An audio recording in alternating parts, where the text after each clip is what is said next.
Many parents believe that babies simply fall asleep when they're tired. If a baby is sleepy, they assume the baby will just drift off naturally. But anyone who has cared for a newborn for more than a few days quickly realizes something strange. Babies don't always sleep when they're tired. Sometimes they do the exact opposite. They cry harder. They become restless. They arch their backs. They fight sleep with surprising determination.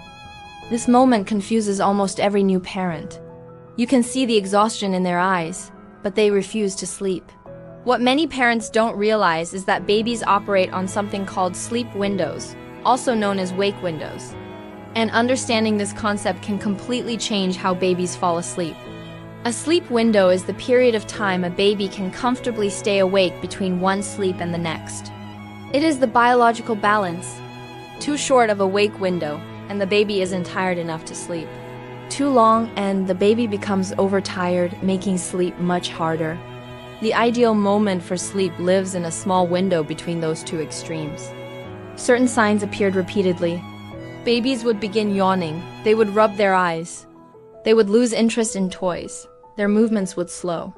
When a baby becomes overtired, their body releases hormones like cortisol and adrenaline.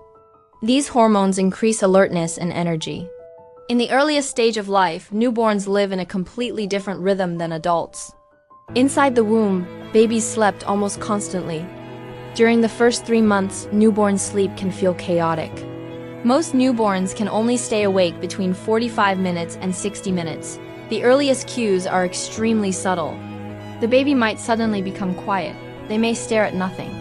They may stop focusing on toys. Then the next layer of signals begins, yawning, blinking slowly, turning their head away from stimulation. Around 4 months, a baby's brain begins reorganizing sleep patterns to resemble adult sleep cycles. This is a neurological upgrade. By the time babies reach 6 to 9 months, they begin sitting independently. They start crawling. Their wake windows extend to around 3 hours. One of the most effective strategies is simple observation. For 3 to 5 days, write down when the baby wakes and sleeps. Another helpful approach is a consistent routine. Dimming the lights, changing the diaper, putting on a sleep sack. A quiet song. Sleep windows are guidelines, not strict rules. Every baby has slightly different rhythms. The real key is learning your baby's individual signals. Sometimes the difference is simply understanding the tiny window when sleep wants to happen, and catching it just in time.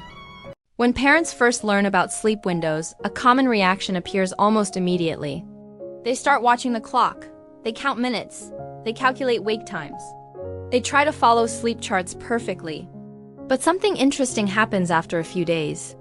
They realize that sleep windows are not just about timing. They're about understanding the rhythm of your baby. Because every baby has a slightly different internal clock. 2 babies of the same age may have completely different wake windows. One might need sleep after 80 minutes, while another stays awake for 2 hours. This is why sleep experts often say something important. The clock is helpful, but the baby is the real guide. Understanding this changes how parents approach sleep entirely. Instead of forcing naps based on strict schedules, parents begin observing patterns. The first wake window of the day is usually the shortest. The second and third windows are often slightly longer.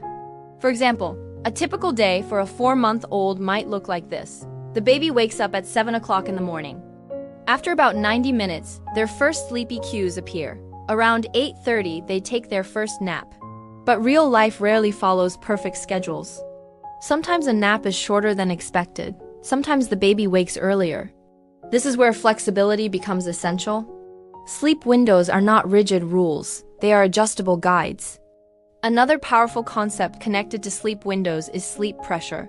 This is the biological force that builds the longer we stay awake. In babies, sleep pressure builds extremely quickly. Their brains are processing enormous amounts of new information every day. But if sleep pressure grows too strong, the body enters a stress response, releasing hormones like cortisol and adrenaline. This is why an overtired baby often becomes hyperactive instead of sleepy.